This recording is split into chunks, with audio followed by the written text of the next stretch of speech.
Hey guys, Sanjeev here. Welcome back to my channel. और आज मैं डिवाइन पर्सपेक्टिव का 25th पार्ट एक्सप्लेन करने जा रहा हूँ। गाइस, मेरी वीडियो अगर आपको जरा से पसंद है तो प्लीज आप मेरी वीडियो को बस अपने एक दोस्त से शेयर जरूर कर देना। तो चलिए बिना किसी देर के शुरू करते हैं आज की वीडियो।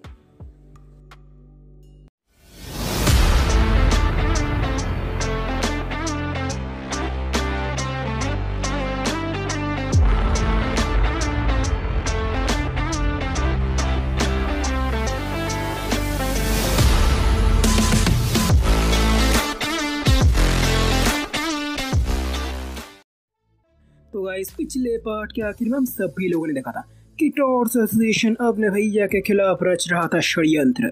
वहाँ दूसरा इन सभी चीजों से अनजान अपने भैया पहुंच चुके थे यूरोप। हालांकि ये बात अलग थी कि उनका यहाँ पर आने का जरा सा भी मूड नहीं था।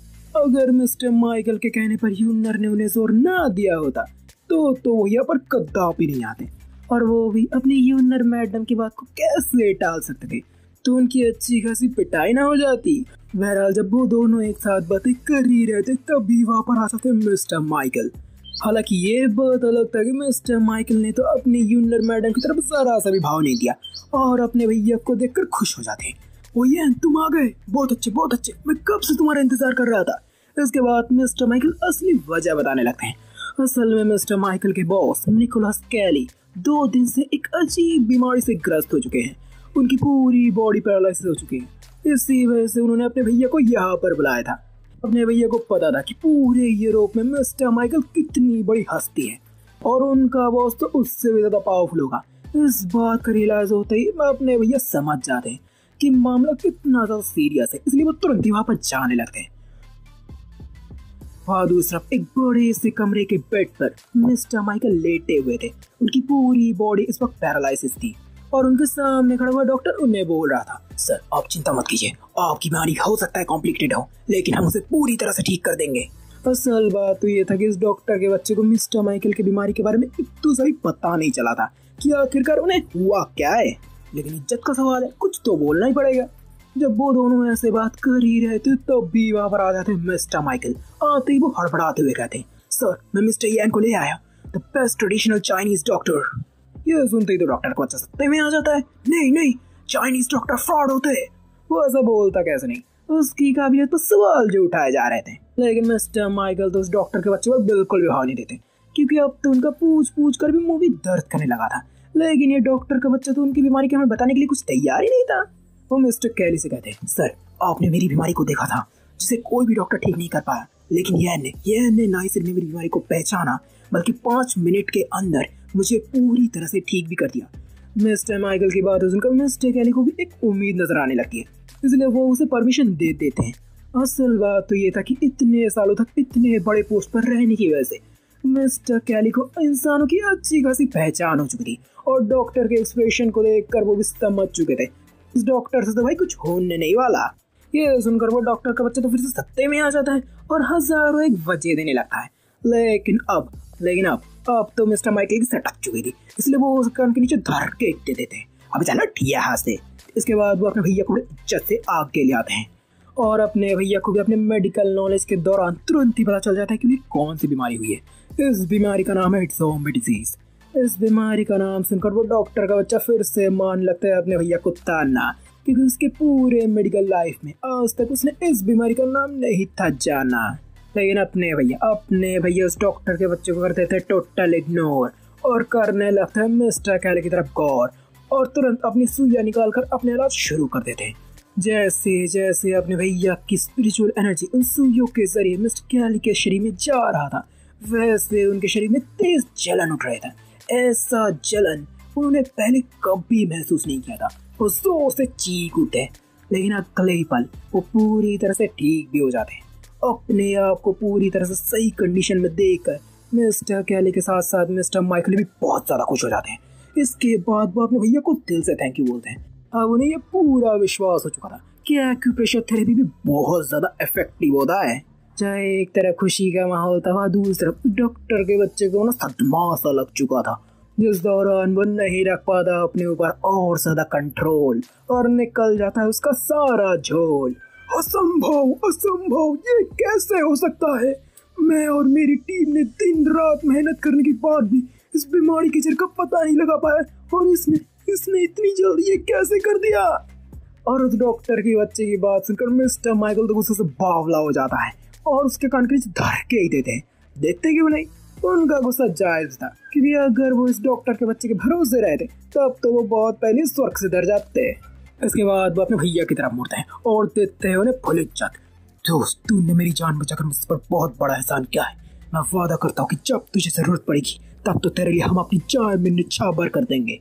अब तो जान वान देने की कोई जरूरत नहीं, अगर मुझे थोड़ी जरूरत पड़े तो बस मदद कर देना। उसके बाद मिस्टर माइकल खुश होते हुए कहते हैं, सर आपके लिए एक बहुत बड़ी पार्टी इंतजार कर रही है। मिस्टर माइकल भी इसमें हमने देते हैं और यूनर और अपने भैया को पहले पार्टी में भेज देते हैं।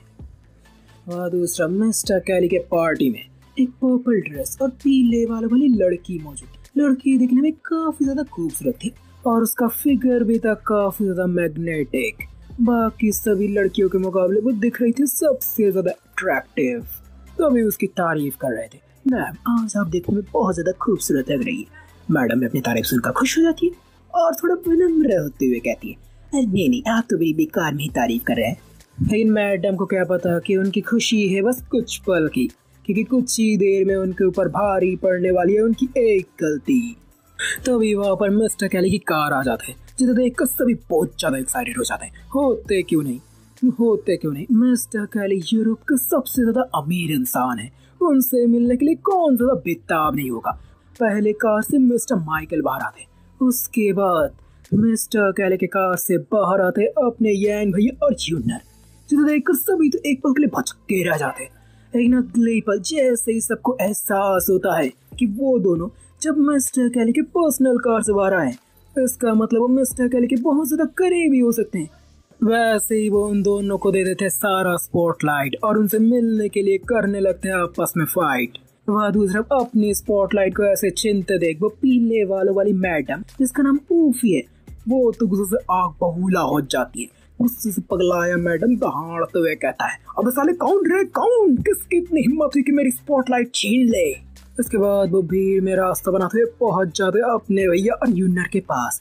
यूनर के पास जाकर वो उसे ताने मारते हुए कहते हैं, अच्छा तो तुम हो यूनर, मिस कैली की नई गर्लफ्रेंड। चिंता मत करो, तुम भी कुछ ही दिनों की मेहमान, बहुत जल्दी तुम भी एक्सचेंज हो जाओगे। ऐसे सुनकर यूनर मैडम गुस्से से भड़कते हुए कहता है, अब साली देख नहीं पा रहे मेरा बॉयफ्रेंड मेरे साथ खड़ा हुआ है। ये सुनकर इस बार मिस ऊफी अपने भैया का मजाक उड़ाने लगते हैं, लेकिन मैडम की बात पूरी होते इससे पहले ही अपने भैया मार देते उसके ऊपर एक चाटा, बना देते उसके गाल का लाल लाल पराठा। अपने भैया के इस चाटे से मैडम के कुछ दूध के साथ टूटकर गिर भी चुके थे। पब्लिक में अपनी इतनी बड़ी बेइज्जती होने पर तो मैडम तो गुस्से से फट पड़ती है, लेकिन अपने भैया तो उस मैडम पर बिल्कुल भी भाव नहीं देते और चले जाते पार्टी की तरफ। जाते समय मिस्टर माइकल अपने भैया को आगाह करते, भैया देख मैं तुझे बताना चाहता हूँ, इस बार तूने बहुत बड़े पंगे ले लिया है। मिस सुशी कोई ऐसी वैसी लड़की नहीं है। अपने भैया फुल्ले चिल होकर कहते हैं, जो मेरी गर्लफ्रेंड को परेशान करने की कोशिश करेगा मैं उसकी खटिया खड़ी कर दूंगा। तभी पीछे से एक रौबदार आवाज आती है, अच्छा तो तू है जिसने मेरी गर्लफ्रेंड को थप्पड़ मारा है। जब अपने भैया उस तरफ मुड़ते वो देखते एक जवान लड़का सूट बूट में बड़े रुआब से अंदर चलता हुआ आ रहा है। उसकी चाल तो ऐसी थी कि मानो पूरी दुनिया उसके कदमों में हो। लेकिन बेचारे को क्या पता कि कुछ ही देर में भाई साहब जाने वाले सब कुछ खो। ये कोई और नहीं, ये था मोरैन तेंदू, मिस ऊफी का बॉयफ्रेंड। अभी मिस ऊफी की छोटी बच्ची की तरह उसे शिकायत करते, तेंदू ये वो लड़का है जिसने मुझे थप्पड़ मारा है, मैं तो उससे मजाक कर रही थी। सुनकर तो यूनर मैडम का पारा हाई हो जाता है, लेकिन वो कुछ कहते इससे पहले अपना भैया उसे रोक देते और वो सीधा सीधा पूछता है, अबे जो कहना है सीधा सीधा बोल। तभी वो तेंदू कहता है, देख तूने जिस हाथ से मेरी गर्लफ्रेंड को थप्पड़ मारा है, अगर तूने उस हाथ को काट कर मुझसे माफी मांगी तो शायद मुझे माफ कर दो। ये सुनकर अपने भैया भी कहते हैं, अगर मैं नहीं करूँ तो। ऐसे ही दोनों के बीच डायलॉग बाजी वाली लड़ाई होती रहती है। तभी वहाँ पर हंसते खिलखिलाते हुए एंट्री मारते मिस्टर कैली, और जब वो अपने दोनों सबसे इम्पोर्टेंट इंसान को एक साथ झगड़ते हुए देखते हैं तब तो वो सोच में पड़ जाते हैं, अबे यहाँ पर हुआ क्या है। मिस्टर कैली को देखते ही तेंदू खुश हो जाता है और खुशी खुशी उन्हें एक बहुत बड़ा ऑफर दे देता है, सर अगर आपने यैन को प्रोटेक्ट करना बंद कर दिया तो मैं आपको अपनी कंपनी का 1% शेयर दूंगा।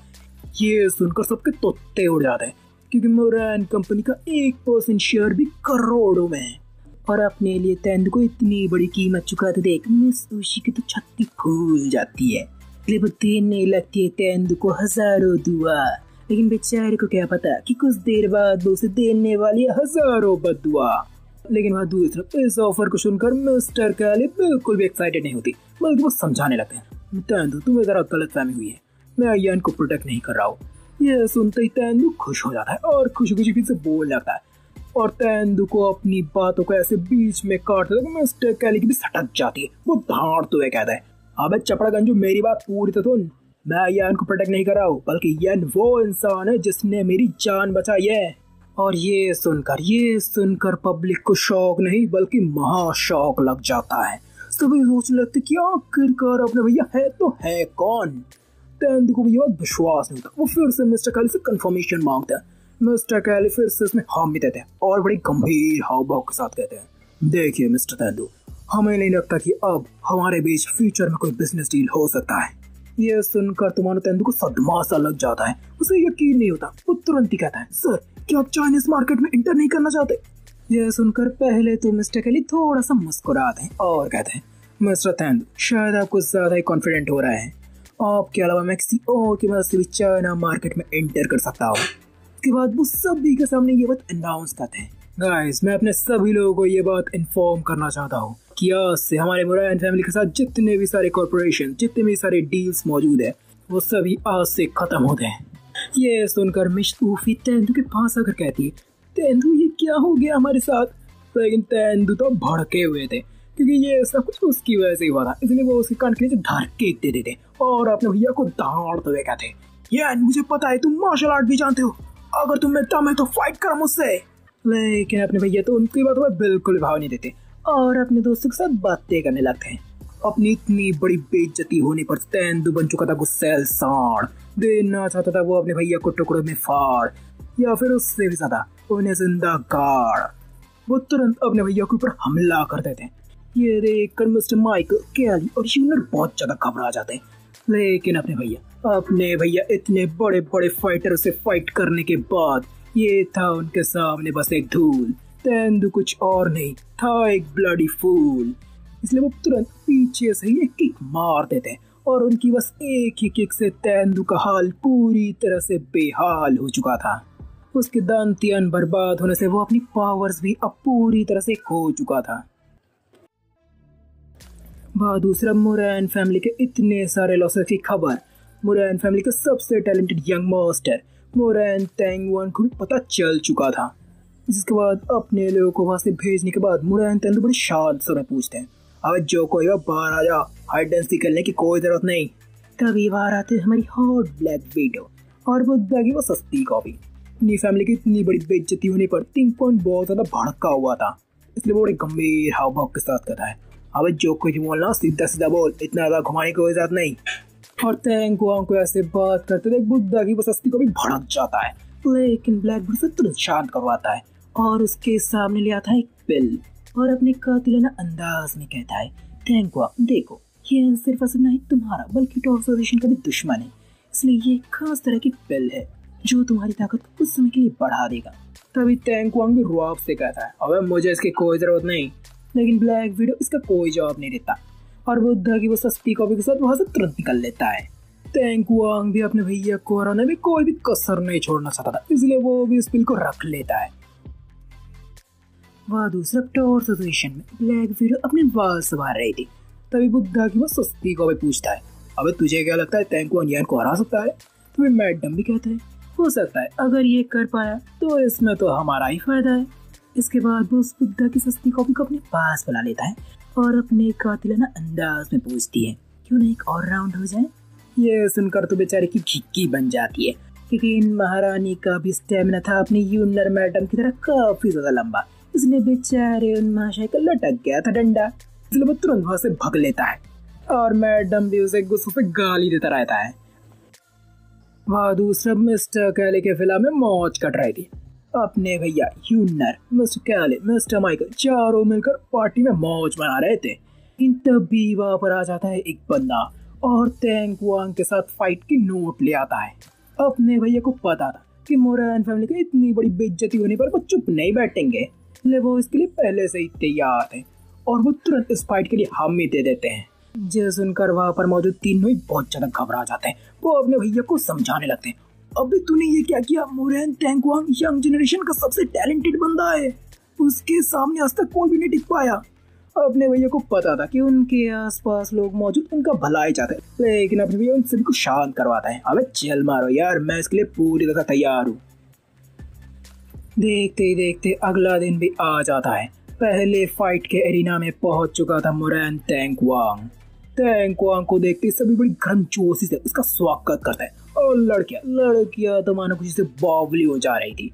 लेकिन अपने भैया का कुछ खास स्वागत नहीं होता।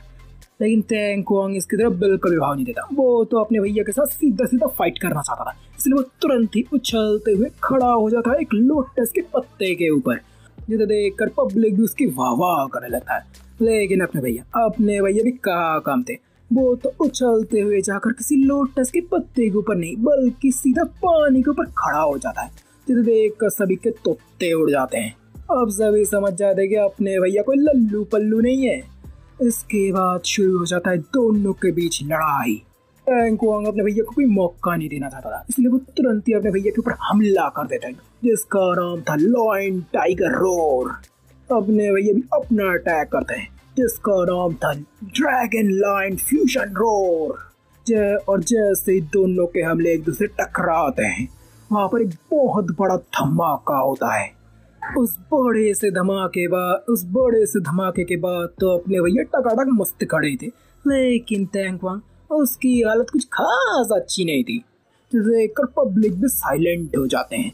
वह दूसरा टैंकवांग भी समझ जाते कि अपने भैया बहुत ही महंगी चीज है, उन्हें तो उन्होंने सस्ते में ले लिया था, इसलिए वो बिना ज्यादा वक्त गवाए तुरंत ब्लड बर्निंग पिल्स को कंज्यूम कर लेते हैं। उसे कंज्यूम करते ही उसकी ताकत कई गुना बढ़ जाती है, यहाँ तक कि अपने भैया से भी ज्यादा। लेकिन इसे देखकर भी अपने भैया फुल टू चिल थे। उनके चेहरे पर तो शिकन तक नहीं थी, और वो डरे भी क्यों, उनके पास था अपनी इंडियन एनर्जी। इसलिए अगले ही पल वो कर देते अपने इंडियन अटैक, जिसका नाम था इंडियन स्ट्रीम। तुरंत ही वो अपने पूरी बॉडी में एनर्जी फ्लो करते हैं और आसमान से एक बहुत बड़ी लाइट बीम सीधा तेंदू पर हमला कर देता है। बस इस एक ही हमले में लड़ाई हो जाती है पूरी तरह से खत्म। सभी के सभी जाते हैं अपनी जगह पर जम। टैंकवांग की भी सांसें जाती है थम, क्योंकि अपने भैया को आंक लिया था उसने बहुत कम। गाइस आज के लिए बस इतना, इससे ज्यादा तो मैं आपको सुना नहीं पाऊंगा। तो गाइस आपको क्या लगता है कि अपने फैमिली के इतने टैलेंटेड मास्टर को खोने के बाद क्या मोरैन फैमिली अपने भैया को इतनी आसानी से जाने देगा, या फिर उसके सामने अपने घुटने टेक देगा? और क्या होगा टॉर्चराइजेशन का अगला कदम? जानने के लिए देखते रहिए आप मेरी इस मजेदार और इंटरेस्टिंग कहानी को, जिसका नाम है डिवाइन पर्सपेक्टिव। गाइस मेरी वीडियो अगर आपको जरा से पसंद आती तो प्लीज आप मेरी वीडियो को बस अपने एक दोस्त से शेयर जरूर कर देना। तो चलिए आज के लिए विदा लेता हूँ आपसे।